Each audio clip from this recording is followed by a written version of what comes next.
ปาดน้ำบ่เคยฮู้เคยเห็นสบายดีเด้อทุกคนสบายดีพ่อแม่พี่น้องอันนี้มาอัปเดตน้ำบ้านซองเมืองมหาไซแขวงคำม่วนเนาะอันนี้คือน้ำท่วมในรอบหลายปีทุกคนข้าพเจ้าก็เกิดขึ้นมากะ30ปลายละ40แล้วล่ะกับผมเคยเห็นนี่แหละอันนี้ก็คือให้อันน้องเขาส่งมาให้เนาะบ่แม่นตัวเองถ่ายเด้อ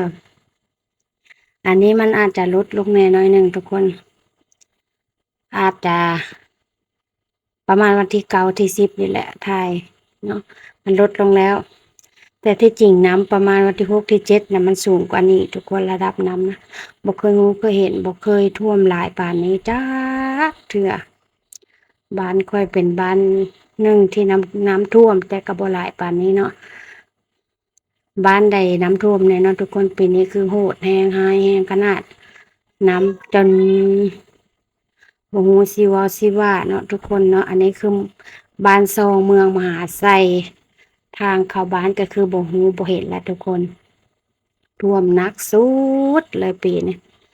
จังใดก็ขอเป็นกำลังใจให้ทุกคนเด้อสู้ๆกันต่อไปภัยธรรมชาติเป็นสิ่งที่หลีกเลี่ยงบ่ได้เนาะทุกคนเนาะเป็นกำลังใจให้กันสู้ๆทุกคนเพราะว่าเห็นข่าวหลายบ้านเขาก็ น้ำท่วมคือการเฮ็ดจังใดเนาะฝนปีนี้ฝนแท้ฝนว่าฝนตกแบบทะลุทะลวงไปเลยนะจังใดก็ขอให้มันแห้งไวๆนะทุกคนขอให้ฝน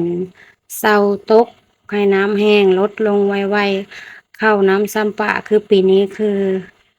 ถือว่าได้บ่ถึง5%ดอกกะซี